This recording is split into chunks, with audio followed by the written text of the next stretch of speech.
what is the best way to allocate public funds in order to obtain the best health for a population? In order to find answers to this and other questions, our researchers went to the field to learn and document the best ideas that aim to guarantee better health and quality of life. Independent of economic policy, most developed countries provide their people with tax-financed healthcare systems. And even in more conservative countries where healthcare isn't treated as a basic right, public spending on healthcare is high. In Brazil, the Unified Health System, SUS, was created in 1988 with the aim of universal healthcare access.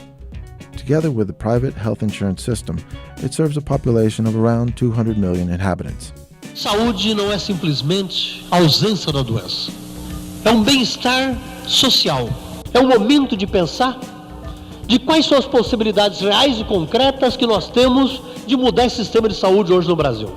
O debate sobre saúde foi intenso para definir o texto da Constituição.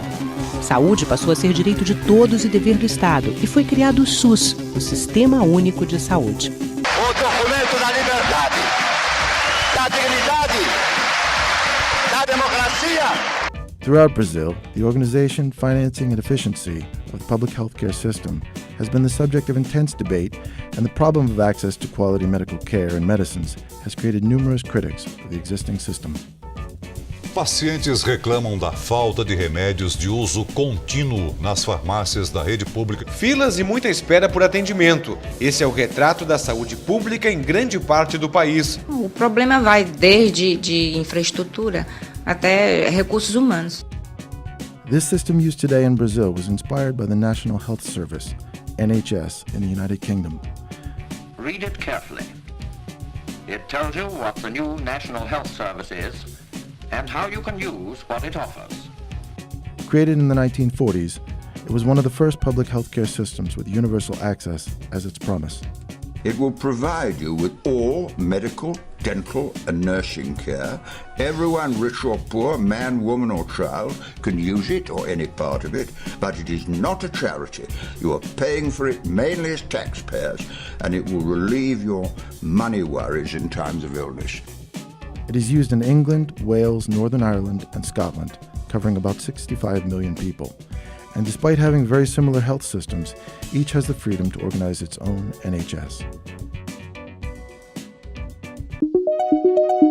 So, looking for a better understanding of the NHS in Scotland, our team traveled to Glasgow, the largest city in the country, to learn about and study how health policy and access to medicines work in the country, and also to learn about an innovative new project to improve the quality of prescription medicine and help make medical treatments more effective.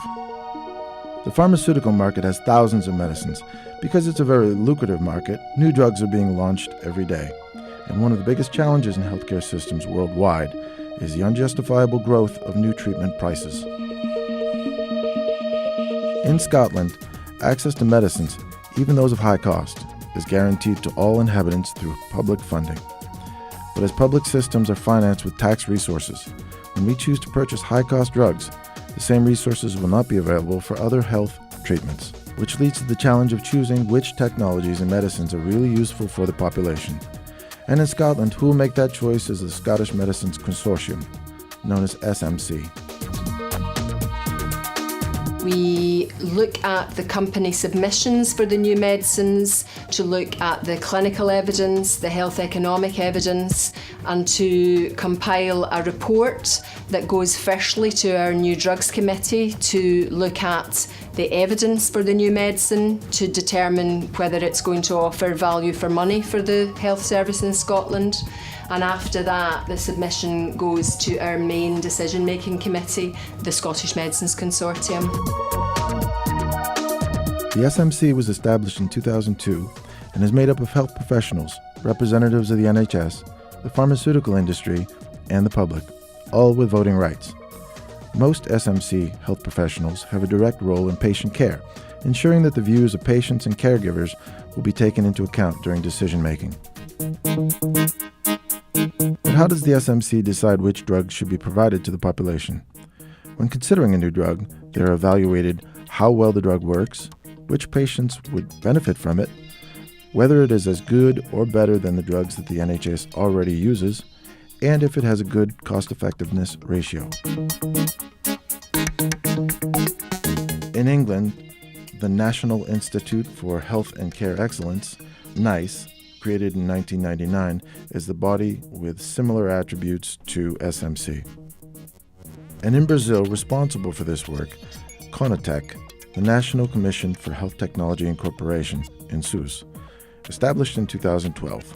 It assists the Ministry of Health on assignments related to the incorporation, exclusion, or modification of health technologies provided by SUS.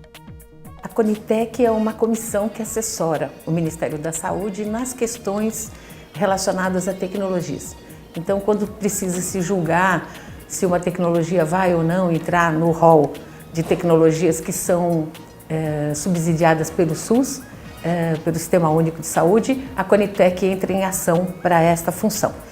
A CONITEC é uma comissão multi-institucional, pluralista, funciona como plenária, se reúne mensalmente.